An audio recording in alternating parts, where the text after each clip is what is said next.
की इस वीडियो में हम डिस्कस करने वाले हैं कि यदि आप आईटीआई डिप्लोमा डिग्री में एडमिशन लेने के लिए जाते हैं तो वहाँ पे कौन कौन से डॉक्यूमेंट लगते हैं। यदि आप अभी एडमिशन नहीं लिए हो कहीं भी तो आपको किस पे एडमिशन लेना चाहिए, इस टाइम ट्रेंड किसका चल रहा है, किसको जल्दी जॉब मिलता है, क्योंकि आप पढ़ाई करोगे तो आपको चाहिए होगी जॉब। तो किसको इस टाइम जॉब जल्दी मिलता है, किस क्वालिफाइड बंदे को, और कंपनी में डिमांड इस टाइम किसकी सबसे ज़्यादा है ये भी आप जान जाएंगे। सैलरी किसको कितना दिया जाता है और कंपनी में इस टाइम सबसे ज़्यादा ट्रेंड किसका है, अभी आपको क्लियर कर दूंगा। देखिए यहाँ पे सबसे पहले एडमिशन की बात करते हैं कि यदि आप एडमिशन लेने के लिए किसी भी कॉलेज में जाते हैं तो यहाँ पर आप यदि आईटीआई में एडमिशन लेने के लिए जाते हो तो यहाँ पर आपको जो डॉक्यूमेंट चाहिए होते हैं वो आपका 10th की मार्कशीट चाहिए होती है। अगर आप 10th बेस में कर रहे हैं, देखिए आईटीआई 10th बेस और 12th बेस में आप किस बेस में कर रहे हैं और आपकी क्वालिफिकेशन क्या है, आपने 12th तक पढ़ाई कर ली तो 12th की भी मार्कशीट आप साथ में लेके जाएं। ठीक है, अगर आप 10th बेस में ही आईटीआई करने की सोच रहे हैं तो 10th बेस में यहाँ पर आपकी 10th की मार्कशीट होनी चाहिए, 10th में फेल नहीं होने चाहिए। आधार कार्ड, आपकी 2 फोटो यहाँ पर चाहिए, और यदि और जितना भी डॉक्यूमेंट आपके पास है लेकर रखिए साथ में। वहाँ पे जो भी इंस्ट्रक्शन बताए जाएँ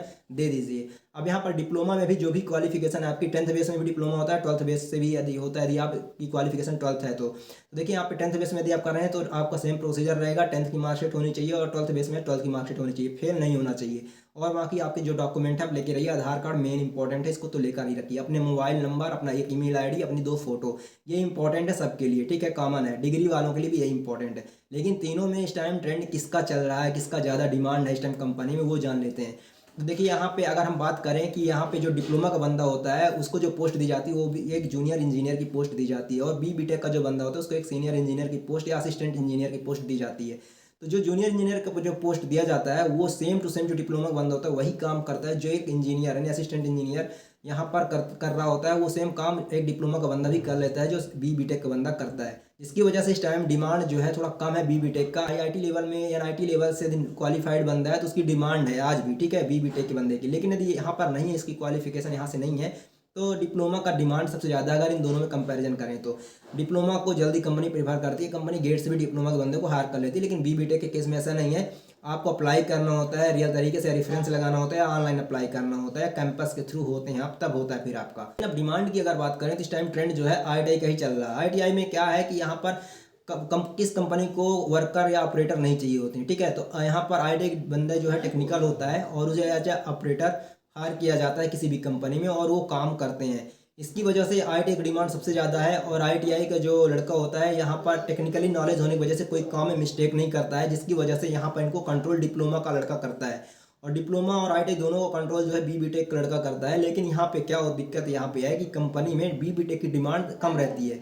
अगर 100 लड़के आईटीआई के हैं, 10 लड़के डिप्लोमा के होंगे, और यहाँ पर 10 में से एक लड़का जो है बीटेक का होगा, यानी 100 लड़के और 10 डिप्लोमा के लड़कों पर जो कंट्रोल होगा वो एक बीटेक के लड़के का होगा। तो यहाँ पर कंपनी में डिमांड जो है ऑलरेडी बहुत कम होती है और क्वालिफाइड यानी सप्लाई ज़्यादा है, डिमांड कम है कंपनी में बीटेक का कंपैरिजन अगर डिप्लोमा से करें तो। डिप्लोमा में जो है डिमांड तो है बट अप्रोक्सीमेट है, डिप्लोमा की डिमांड है बट एक एवरेज में है। लेकिन आईटीआई की मच मोर डिमांड है। यदि आप आईटीआई करेंगे तो आपका जॉब जल्दी लगेगा, और जॉब जल्दी लगेगा तो दोस्त यहाँ पर आप 10th के बाद आईटीआई कर लीजिए, आईटीआई के बाद जॉब कर लीजिए। जॉब करते करते ही आप यहाँ पर करेंगे डिप्लोमा, जॉब करते करते ही दोस्त डिप्लोमा क्वालिफाइड होंगे और फिर उसके बाद बीटेक भी कर लेंगे। तो होगा क्या कि आपका बी करते करते आपके पास 5 से 6 साल का एक्सपीरियंस आ जाएगा और आपके पास आईटीआई की सर्टिफिकेट है, डिप्लोमा की भी है, बीटेक की है। जब आप कंपनी स्विच करेंगे तो 5 से 6 साल एक्सपीरियंस के साथ साथ आपके पास सारी सर्टिफिकेट होंगी, तो आप एक सीनियर इंजीनियर की डायरेक्ट पोस्ट में जाओगे, कम से कम 70 से 80 हज़ार की पेमेंट में जाओगे।